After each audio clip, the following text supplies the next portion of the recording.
All right, the tush push lives. Most of you watching know that by now. The NFL, a majority of NFL owners voted to eliminate the tush push, the very, very valuable tool of the Philadelphia Eagles these past few years. But there were enough votes. 10 votes kept it from being banned. 9 of those teams were not the Eagles that voted not to ban it. And the biggest thing, honestly, where I kind of get upset about this retroactively, because I didn't have a dog in the fight one way or the other. I could see it going either way. Is that the only two real reasons that the voters wanted and the owners are the voters here that wanted the tush push gone was one, because it's a bad product for television, and two, and this is what I think really tipped the scales to them almost getting enough votes to ban it, is that they just want to target the Eagles. And there's some really interesting things about the results that would indicate that, yeah, there's something tipping certain teams over the edge and wanting the tush push out of here. This is just by way of the television part. I went back and I watched this sequence from the NFC Championship game where it was laborious. They lined up to do the tush push 6 times in a row. They got stuffed, but there was a penalty on the first one. Luvu starts launching himself over the pile here by attempt number 3. He does it. It was magnificent. He pulled the flying squirrel. That part was really cool. You'll never see that again if you watch your entire life playing football, unless you watch the very next play where Luvu loaded up, tried to time the snap count, launched himself again. Let's watch it from the reverse angle. God bless him. So that was what? The 4th and 5th attempts? This is the 5th attempt. Old school, ground-based offsides by the defense, and then finally they score. That was 4.5 minutes. I timed it. From the time that the quarterback got under center, him being Jalen Hurts, of course, got under center, and then by the time he scored the touchdown, it was 4.5 minutes. You had the official announcing at one point that they would award a touchdown if all these shenanigans on defense didn't end. It sucked.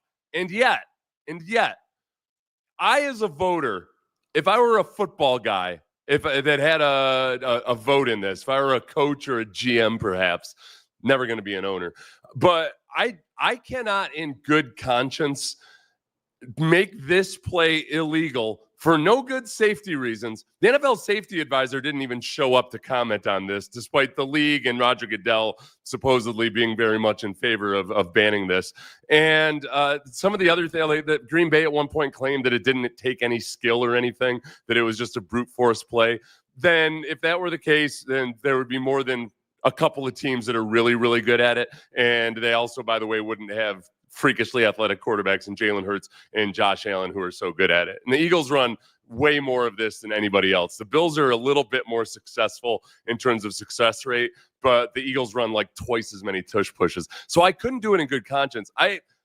The thing that's really bothering me about this is that I'm going to present to you the bastion of self-reflection and self-scrutiny. A guy who's always questioning, hey, why exactly am I doing what I'm doing? Jerry Jones pointed out just the challenge that NFL owners have in maintaining objectivity when you're making a rule that will target specifically the Philadelphia Eagles who just won the Super Bowl.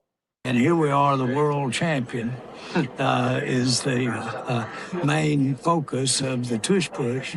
And here we are debating it and having to decide, am I really against the tush push or just don't want Philadelphia to have it? And I sit there and fight that too. And smile when they're making the presentation. Which one is it for you? I don't know. I flip-flop.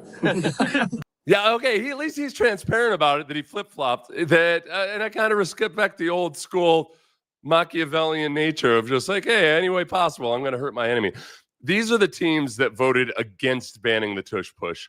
The Eagles, and then as you scroll down, you'll realize, okay, of all the NFC teams that didn't vote to ban for the tush push, there were only 2 out of 15 NFC non-Eagle teams that didn't vote, that voted to not ban the tush push. Whereas in the AFC, you've got 7 out of 16 teams that voted not to ban it.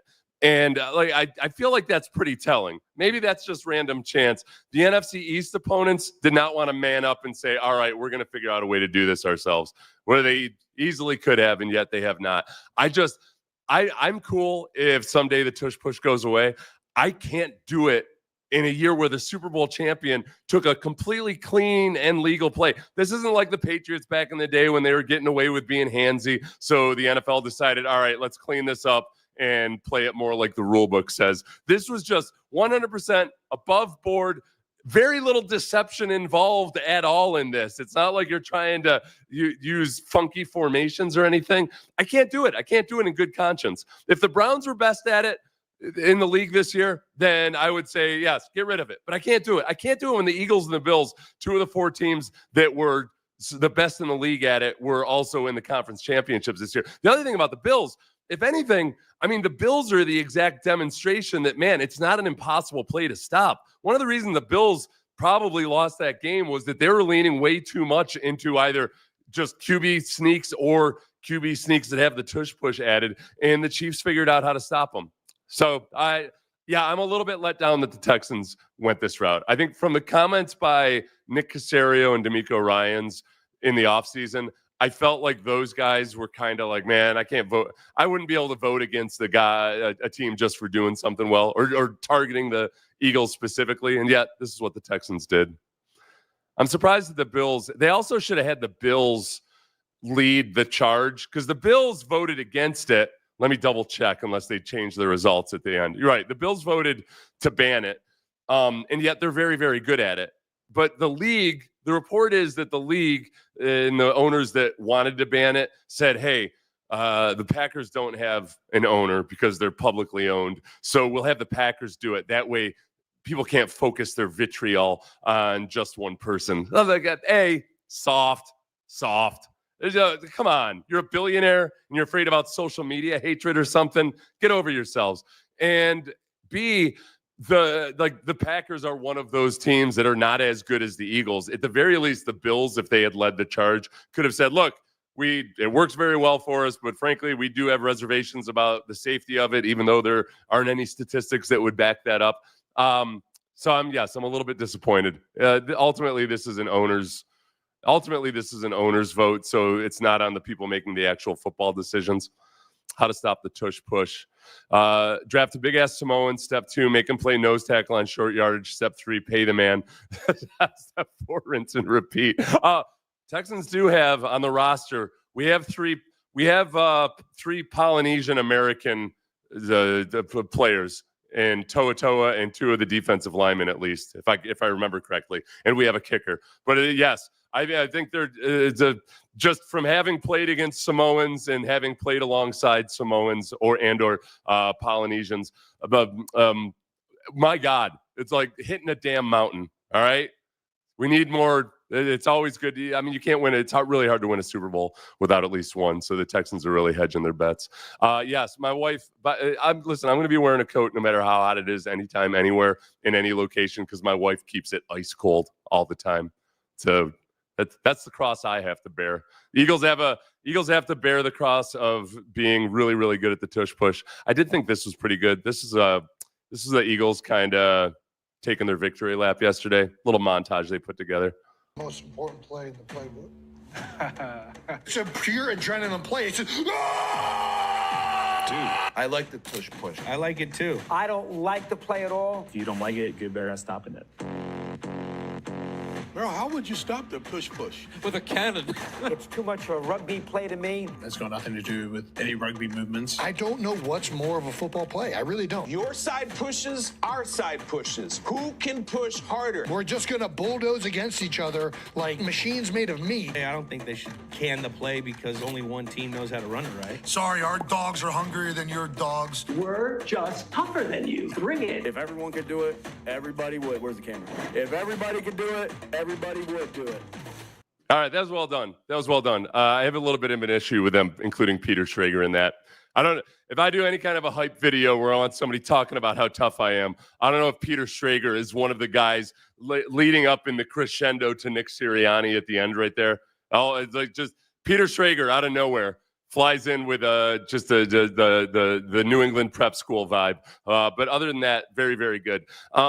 The other thing, too, if I were to criticize the Eagles and their strategy, Jeffrey Lurie, the owner, spoke for reportedly anywhere between a half hour and an hour. Nobody wants that. Nobody needs that. I know from having watched CEOs all over America speak that there is a certain type of CEO, and often the more successful they are, the worse this gets, that they have such extreme self-confidence that they think they can just get up unprepared and give an hour-long speech, and that people are going to be enthralled the entire time because they've spent so much time talking to people whose livelihoods depend on just acting like they're paying attention. Bad move by Jeffrey Lurie, thinking you're going to impress billionaires over the course of rambling on for an hour. And then Jason Kelce, supposedly one of the reasons that they brought Jason Kelce in was because there's this perception that he didn't like the tush push or that he thought it was dangerous. So he wanted to go and rectify that. I would love to blame mainstream media or whomever else, but Kelce has made a lot of comments over the years about how much it sucks to be the center on a tush push. Let's see. Explaining the toll the tush push takes on you, Jason Kelce told me upon push, he yells, "Bleep my life." Here's to a man who also screams and lives. I love my life just as passionately. Okay. So Jason Kelce's fueled that a little bit, but I don't think that at the end of the day, it's any more dangerous than any other football play. I'd rather get hit by a Mack truck going 2 miles per hour than a motorcycle going 50 miles per hour. The lack of huge collisions, I think, there makes it a lot safer than it might seem. Like, subscribe. I'm going to run, everybody. Thank you for hanging out and letting me vent.